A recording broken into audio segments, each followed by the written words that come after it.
Hi. So today we're going to talk about how captioning is critical to your entire content strategy. So this is not going to be a blow-by-blow rundown of technical and tactical implementations of every single social platform. There'll be a little bit of that towards the end. What this is going to be is very much a strategic overview and a mindset shift away from what you're currently experiencing and what you currently know into what will effectively take your business out of the growth that it's currently in. And if it's stagnant, then it will take you from stagnation as well into scale. Okay. So before we jump into any of that content, what I'm going to do is start by telling you a bit of a story. And this is from my own background, from my own experience. Now, the truth of how to take your business out of growth and into scale is often a difficult one for a lot of people to get their heads around. Now, I've had the both fortune and misfortune of working in the trenches with this sort of stuff for many years. And I can tell you it was a painful lesson to learn, but it's one that I did learn. I've been scaling businesses for best part of 20 years. But the story I'm going to tell you is from a business that I worked within for 6 years. Okay. Now, my remit when I went into that business was, hi, Dan, you're really good at operations and figuring out problems and triage. I've heard that from a number of people and I've got a job for you. I was like, okay, cool. And my remit was basically, I need you to take all of these businesses and fix them. That was basically it. That was the remit of my job. What it ended up looking like was I was the head of global operations for a group of businesses. When I joined, there were 15 different brands split across multiple businesses, multiple locations worldwide, multiple teams, multiple systems, multiple platforms, multiple marketing channels, back-end systems, billing systems, finance systems, you name it. Think 15 multiple businesses, anywhere from 5-figure turnovers to round about high 8-figure turnovers, right? All of those in one lump, okay? This is your typical private equity, kind of private equity venture capital style play. It's go out into the marketplace, buy a bunch of businesses, merge them all together and sell them as one big business, right? And it was my job to unpick all of the problems out of those and to make them better. Now, that process was supposed to take around about 18 months. It actually ended up taking nearly 4 years of the 6 because there were that many problems. Now, if you can imagine 350 to 400 people worldwide with different agendas, different cultures, both business and community-based, different opinions, different ways of doing things, different processes, different procedures, different strategies, different tactics. It was a very, very big problem to solve. Now, some people may be thinking when they listen to this story, well, that doesn't really relate to me. But actually it does. Because, and there's a very specific reason for this, when you have a problem on scale, it becomes very easy to see in clarity what the cause of that problem is, right? And the cause of that problem, from my perspective as the head of global ops for that business, was we need to uncomplicate everything within this business globally. Now, some people saw me within that business as a hatchet person, someone to effectively come in and close their offices, essentially make them lose their jobs and be the hatchet. Some people saw me as the savior, so the person who would come in and fix their problems and to help them to live a less stressful working environment. Some people saw me as a peer, some people saw me as a friend, some people saw me as an enemy. It was a very, very difficult environment within which to operate because I had to wear many, many, many different hats. And that directly translates into you guys as business owners, as professionals, because you have to wear multiple hats. But often it becomes very difficult to see how that is actually a problem in itself, because wearing different hats spreads your time, okay? And it spreads your attention and it spreads your energy. And when you have all of that spread thin, thin, thin, and increasingly more thinly over time, you end up becoming less effective and therefore less impactful with what you actually do. And we all know that to be true, but it's hard to see the wood through the trees, as the saying goes, when everyone around you is kind of doing the same thing. And that's my next point. So within that business, there was a huge amount of groupthink. And I promise you, this does have an absolute reason for captioning being called content strategy.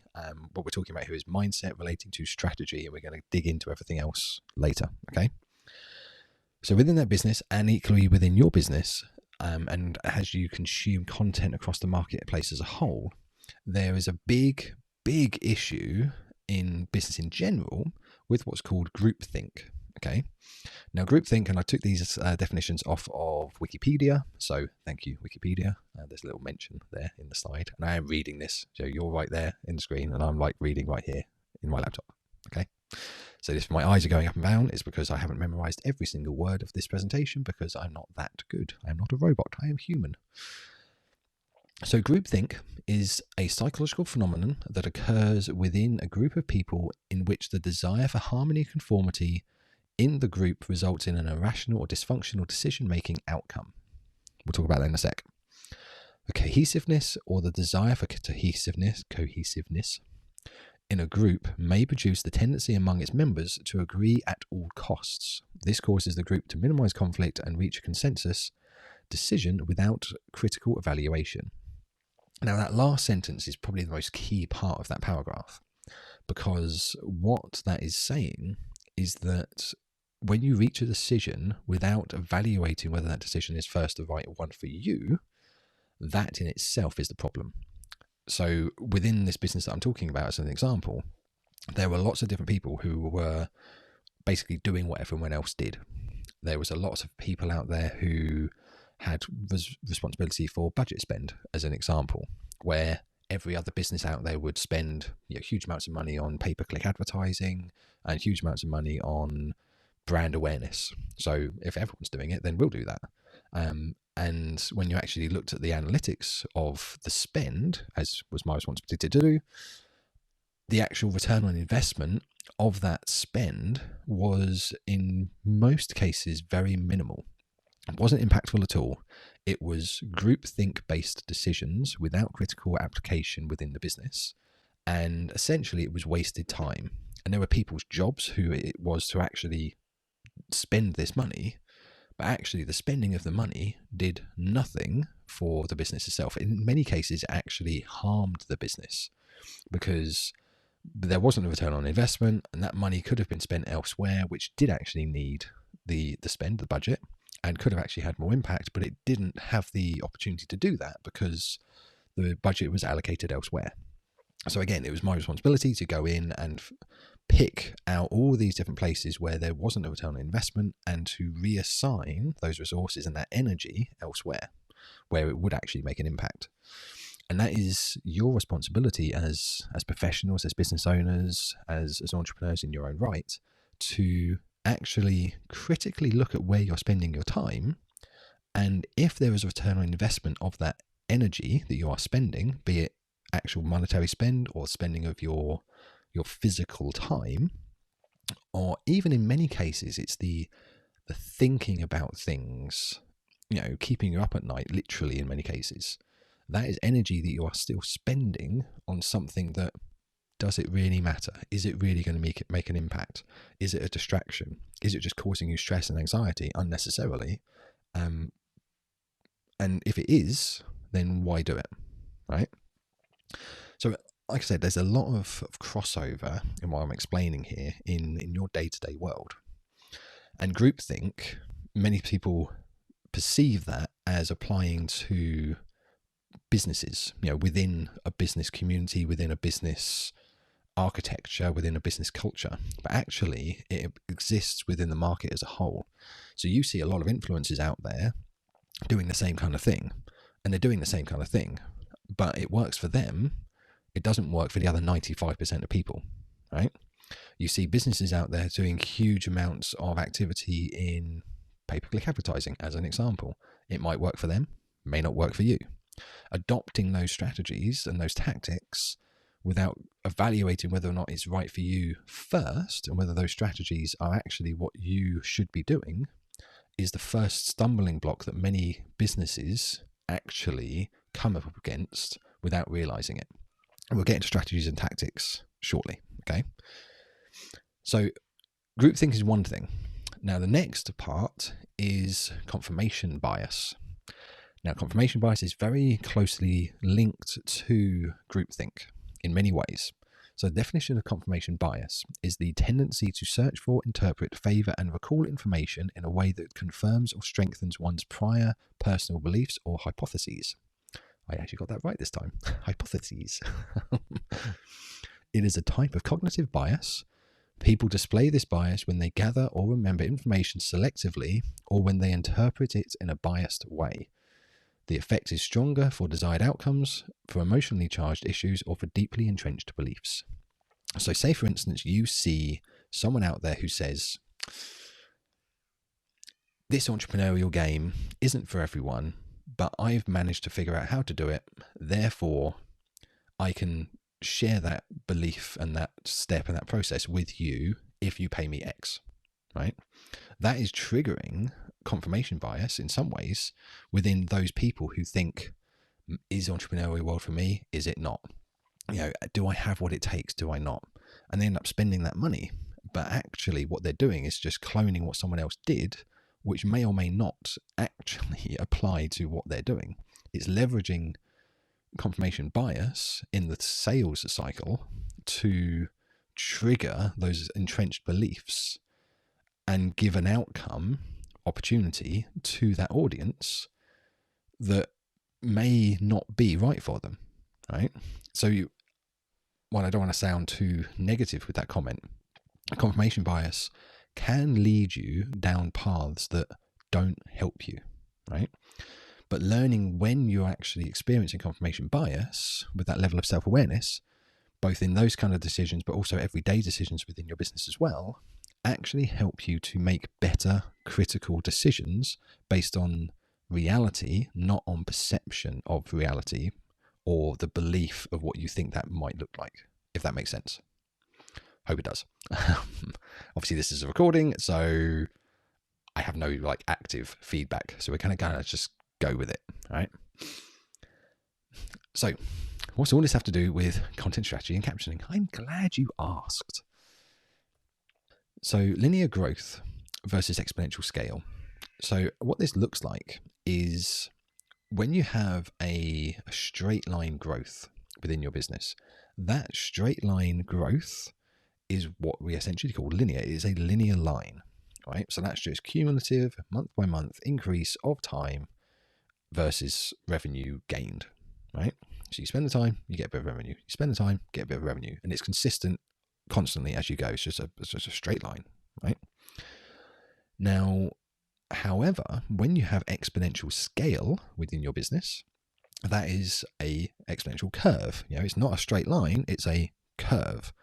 So where you spend time, as time goes on, you actually get more for your expenditure, right? So linear might be you spend 1 hour and you get 5x return on your investment of time.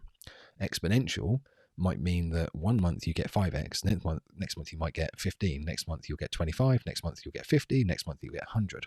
But you're still spending an hour each time, right? Or however that looks in the actual expenditure of your effort. So what we really want to be doing with our content strategy is to have exponential scale, not linear growth. And we're going to get into these shortly. Now we do that by first assessing strategy versus tactics. Big misconception that many people have is they talk about strategies, but actually what they're talking about is tactics. Strategies and tactics, two very different things, commonly misinterpreted and misunderstood by quite a few people, even the experts, which baffles and boggles my mind. So a strategy is essentially the path towards a goal. So the general broad stroke path towards an outcome. That's a strategy. A tactic is the specific implementation of workflows, processes, actions, activities that serve the strategy and in turn lead you towards the goal, right? So when you're talking about, I have a 5-step process to increase your followers on Instagram, great. What most people, however, serve that content up as is, I have a 5-step strategy to increasing your followers on Instagram. It's not a strategy, it's a tactic. So when people look at the strategy of increasing your followers using this 5-step process, it makes some people think that actually I'm being strategic here, but you're not. You're being tactical without a specific strategy leading towards a specific goal. So increasing your follower count might be what you want to achieve, but is that what you want to achieve really? Or do you want to increase your followers in order to then obtain more sales conversations, do more lead generation, to have more calls, get more bookings, sell more services, increase your revenue? That's kind of the difference between strategy and tactics. It can be a fine line sometimes, but they are two very, very distinct things. Now, people that I've actually learned from taught me something really interesting, which was when you look at business, people come to you for the knowledge, but they want help with the implementation. So you can serve them with the knowledge, but when it comes to implementing the actual steps that knowledge actually helps them to achieve their goals, that's what you sell. So you help with implementation. So you need to give them the value, but you also need to sell them the path to implementation as well at the same time, right? So when we're giving the content strategy, it's not a one-step thing, it's a multiple-step process. And when talking about processes, we talk about static versus dynamic. So static processes are things that you can automate. Dynamic processes are things that you can't automate. So static might be something like the back-end processing automation of orders. So someone clicks buy, inserts the payment details into their checkout or whatever it may be, and then at the back end, the payment gets processed, the invoice gets sent out, they get added to an email subscriber list, which sends out an email to them, a welcome flow, a sequence. It gives them access details into a course. It does all these back-end things. All of that is static workflow. Dynamic workflows, however, are those that cannot be done without human interaction, right? So things like sales conversations, things like dynamic lead generation exercises and qualification, things like one-to-one coaching, all of that's dynamic. So when you split dynamic versus static, that's where you can start to take yourself out of growth and into exponential scale, because you can start scaling your business through automation, and you can take out those parts, like literally just extract the bits that you can't automate, and you do those bits. Everything else, if it's static, like one-to-one steps, you automate all of that, and that helps to free up your time, which you can then apply elsewhere. Now, humans, they buy with emotion, justify with logic. So what your content needs to do is to trigger an emotional reaction, but to base that emotional reaction and give that emotional reaction an anchor with which they could solidify the decision that they want to be making. And there's a very common theory or process, framework, whatever you want to call it, in business world, called know, like, and trust. Now, I personally think it's a very ineffective, inefficient way of doing things, because if people buy with emotion, they justify with logic. That's great.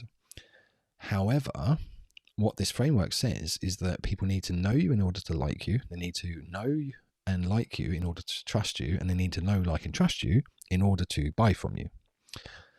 And again, whilst true, that is a very long-winded way of doing things. Because if you think about it, how many times have you purchased something based purely on the recommendation of someone that you trust? Okay. When was the last time you saw a product out there that had 20,000 reviews, all of which were 4.5 stars or above? And there's another product that had 5 reviews of 5 stars. Which one would you buy? Obviously, you go one with more reviews because trust, right? So really, when you look at it and think about every single decision you've made in the buying process in the past couple of months, how many times did you actually know and like the person, the brand, or whatever that was selling that thing, versus how many times did you buy based upon a trust trigger? Now, I would argue that the latter is probably the higher number. So if we can trust first, then knowing and liking can come afterwards. It can follow, if it needs to follow at all. Once the buying decision's been made, as long as there's no kind of follow-up process that's required, we don't necessarily even need to know or like the people who we're buying the product from, as long as we trust that they can serve that product and therefore solve the problem that we've got. As long as we can trust them, that's enough, right? Now, again, what's this have to do with content strategy? I'm glad you asked, because when we look at platforms like Facebook pages as an example, and we put content out there, only 3 to 5% of our audience actually sees the content we put out there. So the rest of them don't see it, right? If we look at LinkedIn, only 3 to 4% of all LinkedIn users, and there's hundreds of millions of them, are actually active on a regular basis. And regular basis, I mean weekly, not even daily, right? And the rest of them aren't active at all. So whilst LinkedIn does have a huge amount of an audience potential, actually only a small portion of them actually see your content. And when we look at things like captioning, 80% of the audience that you have consumes the video with the sound off, right? So only 20% of them consume video with the sound on. So you could be on video and they could partially be able to hear you, maybe if they're in a noisy environment. They could like check in, check out, kind of passively listen or whatever. And they'll be watching a lot of that video, but the bounce rates on that video are huge. Most people, I think circa 70% of them, don't even watch the video content until the end, right? So if you're putting out video content into the world and your call to action is at the end, only 30% of those people who consume the content will actually see that, and only 20% of those will be able to hear it anyway. Now, let's say, for example, you spent all of your time in one social media channel, just one. Now, what you'd need to do within that channel in order to trigger that algorithm effectively is to focus on that one core platform. And that's great, but that will only get you linear growth. It won't get you exponential scale, because you could spend more and more time on that platform and you can increase your audience on that platform, but your time is fairly limited. You will reach an inflection point whereby you have no more time to spend and you have no more effort that you can put into that channel to grow that audience size and to grow the engagement and to increase the revenue. So what we need to do is to figure out how to really trigger that algorithm, and in turn of doing so, increase your traffic and increase the activity to your content. Now, if we look at that from a strategic and a tactical point of view, then what that looks like is your strategy would be to be heard on social media in order to drive lead generation, right? So that's your strategic approach leading towards the goal. So that's the what and the where. And tactically speaking, that would be the implementation of repurposing workflows to maximize traffic and reach. That's the how and the why, right? So let's look at, say you created one video on your one core platform, and I suggest you have one core platform here. So you've got one core platform that you spend most of your time. That's going to get you the exponential scale. Now, say if you created a single video on that one core platform, right? So one core platform, say, is YouTube, as an example. And on YouTube, you create one 10-minute video. Now, that 10-minute video, you need to drive as much traffic to that video as you possibly can in order to have that show up in the algorithm, to trigger the algorithm and to have it shown to as many people as possible. Now, that video is one of multiple videos, obviously. So over time, you could release 1 to 2 videos a week, possibly even 3 videos a week. I wouldn't suggest it. I'd suggest starting with 1 a week. But 1 to 2 videos each week that over time will have this huge library of content, right? So when traffic is directed to your new video that you put out there, then those people will consume that piece of content, and you can then, as a call to action within that video, seed in other mentions to other pieces of content that are related to what you're talking about, that they would then consume that content and then consume the next piece of content and then consume the next piece of content, all of which is building trust that they have within you as the expert in your field, right? And again, this can apply to other social media platforms as well, not just specifically YouTube. We're just using YouTube as an example.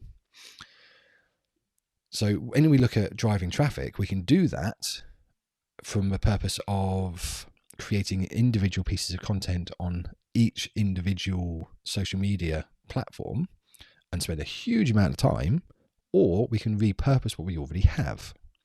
If you created individual pieces of content, then that is, again, linear growth. Right? That's not applying a return on investment calculation into where you're spending your effort or your energies. Repurposing, however, does give you a much more effective return on the investment that you spend, because you're essentially just taking what you already have and just hacking it up into smaller chunks. You don't have to create the whole thing again, right? And we'll talk about the static versus dynamic implementations of all of this as well as we go.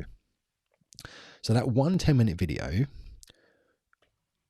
on Instagram, right, could be a single 2.5 minutes IGTV promo video. Now, you could do this both pre and post. You know, you could do a new video coming up. Here's a snippet. It's being launched in 24 hours. You know, follow, subscribe, click here, you know, whatever the driver would be to take them through IGTV, because IGTV has a clickable link within each of its videos, and you can take them to your channel, where that IGTV video could be something like a square video, you know, banners top and bottom, literally top and bottom banners, the 16:9 video in the middle. Just take a 2.5 minute chunk from that video, or, you know, a couple of 30-second snippets from it, jump cuts, whatever you want to do. It's very easy to do that, or get a video editor to do that. It won't take them very long at all. It literally take me like 5 minutes because I know what I'm doing. Probably take a video editor less. So you create a small YouTube based promo video for IGTV, and at the end of that video, just put a static slide. You don't even have to create the video yourself, where that static slide will say, click the link above with an arrow pointing, and don't forget to subscribe to the channel and click the bell to be notified when the video goes live in 24 hours. You know, whatever the call to action may be, you can put that within the video on IGTV. So you could have 2 minutes of that promo video of actual video content, and the last 30 seconds could literally just show the one call to action slide that tells them, click here, subscribe to the channel, right? Now, that IGTV post that you put out there, you can share to your grid on Instagram. You can in turn share that onto your stories. So that's 3 pieces of content straight away on Instagram, which you can spread out over a 24 to 48 hour period, right, prior to the YouTube video going live. Now, when the YouTube video goes live, you could do the same thing if you really wanted to, or you could put out another piece of content where you could say put a 1 to 5 30-second snippets onto, I don't know, your Instagram grid over the course of a week. Or you could put, say, up to 10, if you wanted to, hacked up snippets of that video on your on your Instagram stories. You could put 1 to 5 image carousels out there over the course of a week if you wanted to. An image carousel could be something like you could create a number of little slides from the video content, the promo video that you just did. And those slides could be, 5 steps to something, or it could be 8 steps to blah, or it could be 7 key takeaways from X. So your carousel could look something like, just do this in something like Canva or Easel or whatever. Adobe Spark is another one, where you could put a cover image of just, what the call to action is, what you're going to get from this carousel. And as people swipe through it, they go swipe, swipe, swipe, swipe, swipe. As they swipe through, then it'll be like step 1, 2, 3, 4, 5, 6, 7. And then the last slide would be a call to action. Click the link in the bio, go here, do this, whatever call to action may be. And that obviously drives traffic towards your YouTube content. Don't forget to subscribe, click the bell, get notified when a new video goes live. New video is live, go and watch it right now, etc. So that gives you a number of carousels. Those images you could also repurpose into your stories. You could repurpose those into grid images. You could take a photo of yourself, or you could take a grab from the actual video that you've created as a version of the thumbnail, for example, and you could post those as grid images. New video going live. In this video, I spoke about blah, and have that as a number of different grid images with the appropriate text, the narrative captions within those images to engage with your audience. And that content you can take from the narrative of the video. So I hear you say, how do I take narrative out of the video? Captioning. Funny how that works, isn't it? So your video content has been captioned. You've taken the text that you've already spoken, your voice, you have put into text form accurately using something like Quick, and you have that entire text-based narrative with which to play around with. So you don't need to write a lot of this stuff. You can literally just cut and paste it into the snippets, into the text you paste into stories, into the image carousels, and whether you do this yourself as a dynamic flow, or whether you give a static repurposing workflow to a virtual assistant or a social media management person, agency, and get them to do it for you, that's when your time can be released, because you spend 10 minutes creating this video.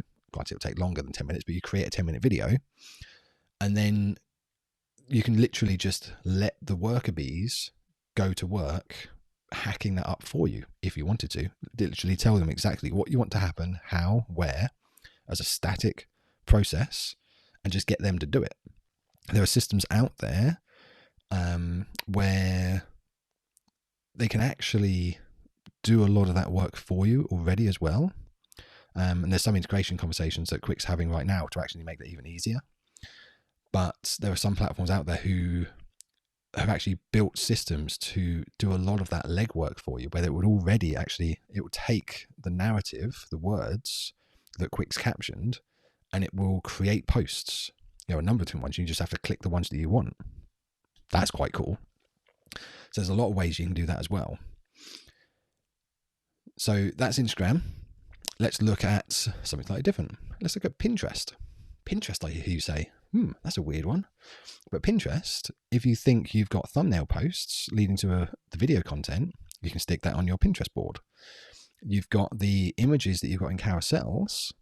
Now, if you think about it, you've got 10 images in a carousel. You can put those 10 images into a 5 down, 2 across grid. Just put a little arrow into the corners, or number them like 1, 2, 3, 4, 5, whatever, so people know what they're doing. And those carousels can become infographics.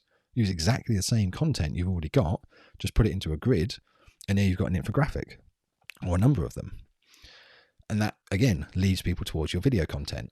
Multiply that video content by multiple pieces of video content, and you have an entire library of Pinterest pins to infographics, thumbnails, and in some cases images of you, captions, everything else. I haven't even gone into blog posts, but we can do blog posts as well. That's an entire different category because you can do so much stuff with that.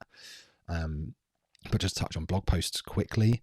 You can take the entire narrative and put it in its entirety onto your blog post, or to summarize it within a blog post, just, the first couple of paragraphs, the first couple of minutes, make it look a bit pretty in terms of, format and layout, embed the YouTube video within your blog post, stick that onto Pinterest as well. You can put the blog post out there into, tweets, Facebook posts, and so on. It's indexed onto the YouTube and Google search engines in terms of video content, but also things like Bing and other social media channels and other search engines. So blog content is another huge piece that you can very, very easily repurpose content into, or have someone else do that for you. Now, the Pinterest covered. Now we go on to LinkedIn. So LinkedIn is another big social channel. LinkedIn is kind of like Facebook 2013, 2015-ish. It's a fairly junior, fairly immature algorithm because it's still going through its growth phase.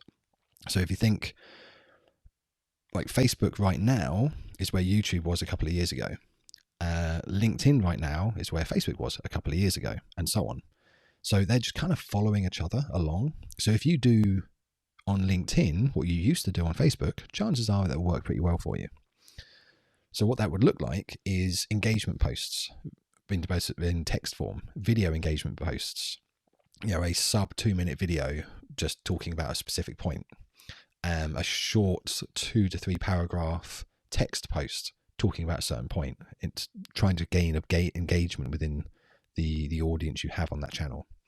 You can put image posts out there. You can do the image carousels that you created, put those in an A4 letter sized layout, and create documents or slides and put those posts out there. You can create the blog post that you have on your blog and put that into a LinkedIn article, inclusive of the links back to your video as well.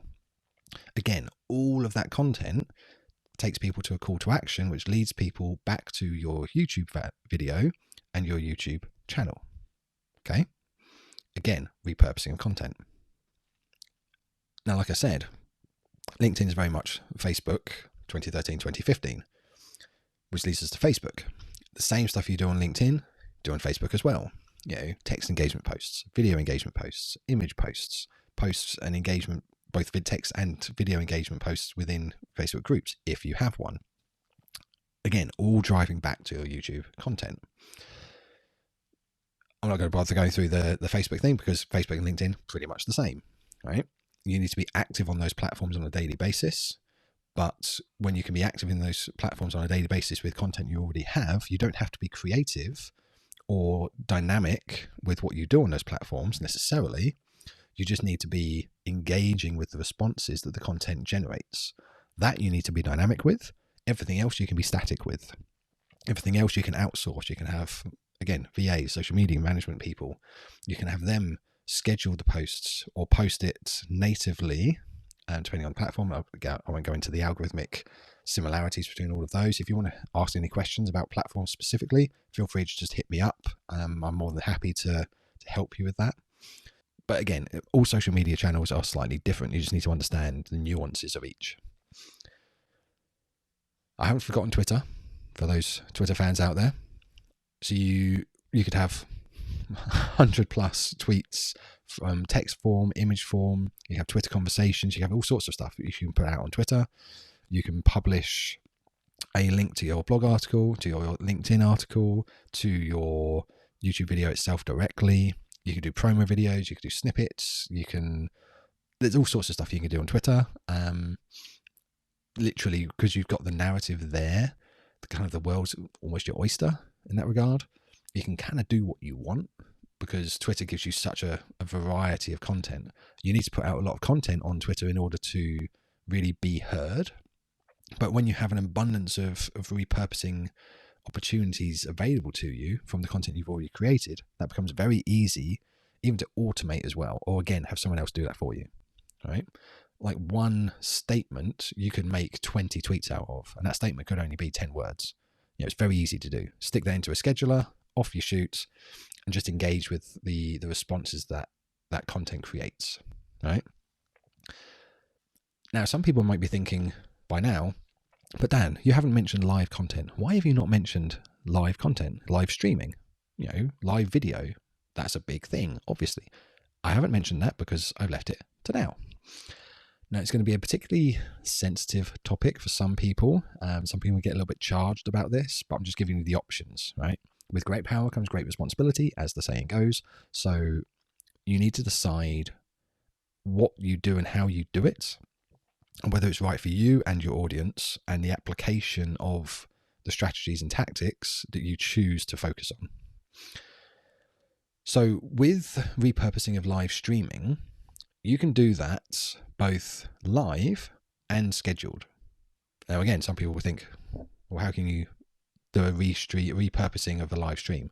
Well, with something like Ecamm and something like Restream.io, Restream.io actually gives you the ability to restream on a schedule a piece of pre-recorded content. Now, that's obviously not good for engagement. You can't have live engagement on a recording, clearly.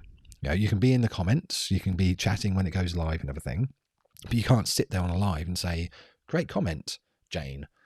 Brilliant question, Bob. Whatever. You can't do that live on a recording, clearly, because it's a recording. But where it is good for doing things like this is, say, for instance, you have a really engaged audience on a particular platform, but a big portion of those audience are in a different country, right? Now, let's say, for example, you want to do a webinar. You could do a live webinar to a group of people, a smaller group of people, right, within your own country. Now, I live in the UK, so there are many times when I am up at stupid hours of the night on panels, live streams, virtual summits, that kind of thing, at very unsociable hours for me, because Quick has an audience all around the world. So it's not as much of a problem if we're talking about events that are hosted East Coast. It becomes a bigger problem West Coast. It becomes an actual problem if you're talking about audience people, members within somewhere like Australia. So that is in itself one option that you can have for restreaming content, because you could, say, for instance, put on an event in local time with local audience, taking live Q&A, taking live input and feedback from that stream, but then you can restream that recording to your audience on the best time for your audience in Australia, as an example, right? Again, some people might like it, some people might not like it, and you need to kind of decide whether it's right for you or not in terms of your audience and how they engage with you and how they like to engage with you. But that is one option you can use for repurposing live streams. Now, the other way of repurposing live streams is to repurpose it live. So with Restream.io, as an example, through Ecamm, you can stream to multiple platforms concurrently, like literally all at the same time. So I'm recording this session on Ecamm right now as a local recording. I could quite easily have done this as a live stream to YouTube channel, multiple YouTube channels, like say 2. You can have more, depends on how many channels you've got, but you could have 2 different YouTube channels if you wanted to. A Facebook page, a Facebook group, a Facebook profile. You could do a LinkedIn live. You could go to Periscope. You could do a third-party live stream directly into a closed community within your learning platform. Something like Thinkific. There's all sorts of different things you could do with repurposing live streams to multiple streaming. It's called restreaming. So you could restream to multiple platforms at the same time if you wanted to. So you could take this one YouTube video content that you created, this 10-minute video, and you could do a live stream for, like, say, 20 minutes to an hour, where it's more like a webinar. So you're taking that topic that you talked about in your video, and you could, many creators do this, they create one video a week on YouTube, and every week as well, they do a live stream every week, which is a live Q&A session. It's a live, deep dive into that particular topic, right? So that 10-minute video might take you half an hour to create. You then do a 20 to 60-minute live stream. So you're really spending about 2 hours a week, but that is multiple pieces of content, multiple pieces of traffic generating content into your YouTube channel. It's a live stream within your YouTube channel, which you can either repurpose portions of that onto all the other channels again and double down on everything we've already been talking about, or you can have that going to multiple channels to create engagement. All right, with the call to action being, don't forget to come to the YouTube channel, subscribe, click the bell to see other pieces of video content, which I'll be creating every week, week in, week out, until the end of time. All right. So again, you can use live streams to magnify all of the activity you actually apply to this core channel. Now, I realize I'm not talking about a lot of stuff here, right? You can do all of it. You can do some of it. Right? Literally, as you become comfortable with doing one bit, just add another and another and another. As you outsource one, outsource another and another and another as you go. But I hope you realize that when you have the focus on trust creation first, what that gives you is a huge, huge amount of opportunity for putting out content in front of the eyeballs of your audience that creates that trust trigger that brings them into a sales conversation, right? Now, all of that content that we've been talking about, that all, again, goes into a library of content. So if there are any periods of time when you think it would be really handy to put out a post about blah that's related to this video, but I did this another video like 6 months ago, not quite sure where that is now, within something like Quick, or within your own local computers, depending on how you index and archive things, you can create that content, especially when you index the narrative, i.e. the captions, the text of the spoken word, that creates an indexed and searchable library of content. And that can then allow you to create content on the fly.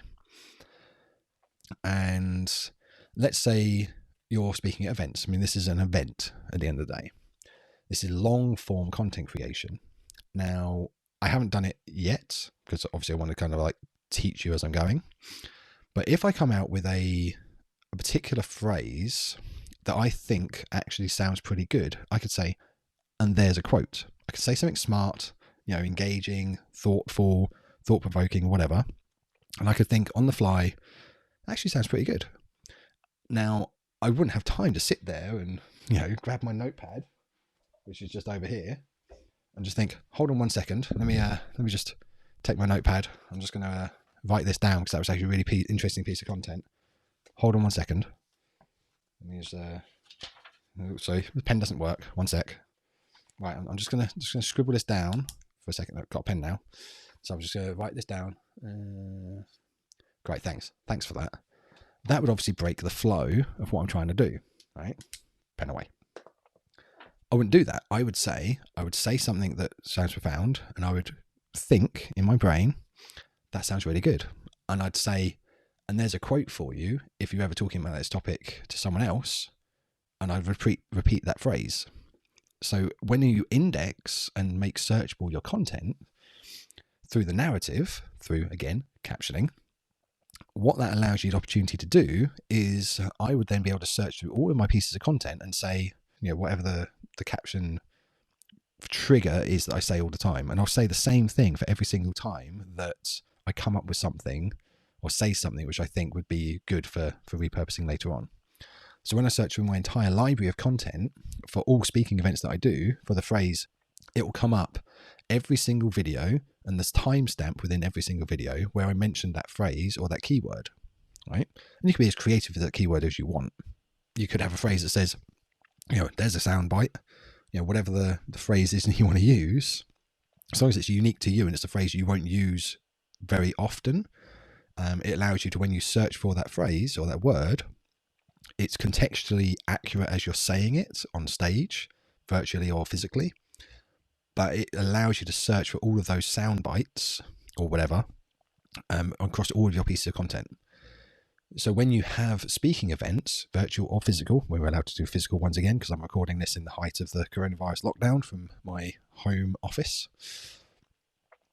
You can contextually search all of that content and just drag out additional pieces of content opportunity to again post out there into the world, or your team can do it for you. Again, exponential versus linear, right? Get your team to do it, exponential. You're doing it, linear. Now, all of that leads towards the real, like the hook, the anchor of what we're trying to achieve here, which is authority and status.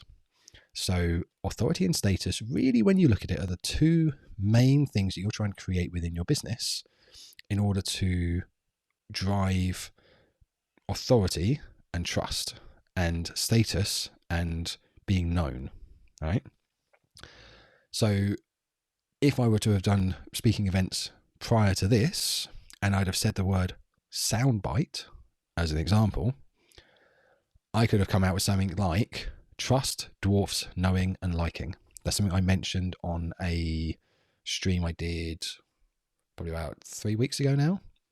So I could search in Quick or my local library, if you've got a local library, however you want to apply this. Quick's easy, so I would suggest using Quick, but then I'm biased, so make your own choice.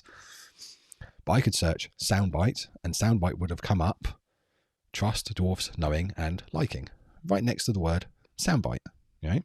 So that's a piece of repurposing content which I can create. It's a tweet, it's a slide within an Instagram carousel, and so on.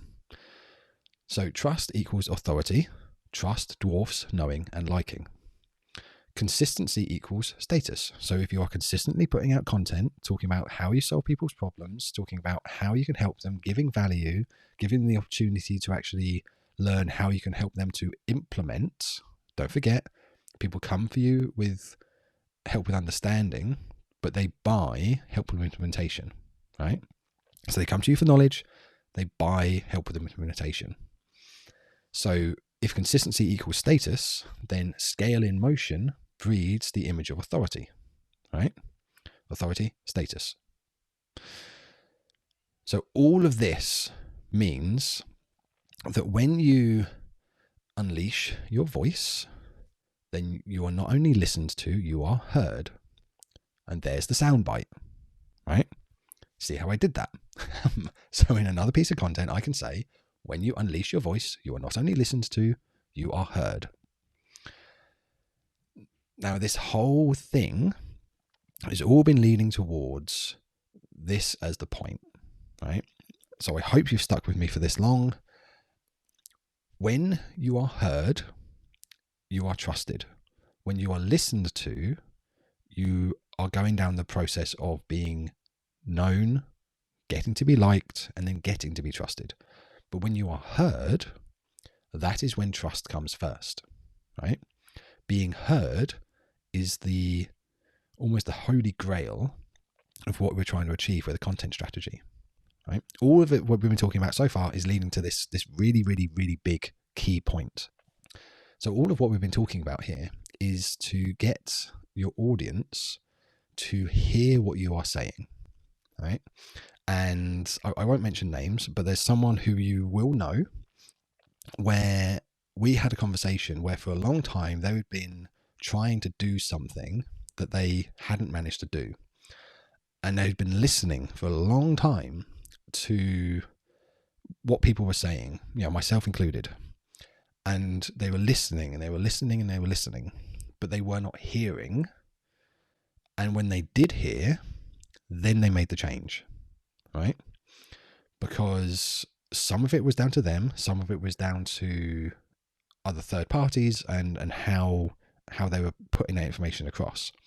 But when the time came for this person to actually hear what was being said, and we had this conversation, this person and I, and during this conversation, they heard what I was saying, they trusted what I was saying, and that tripped them into action.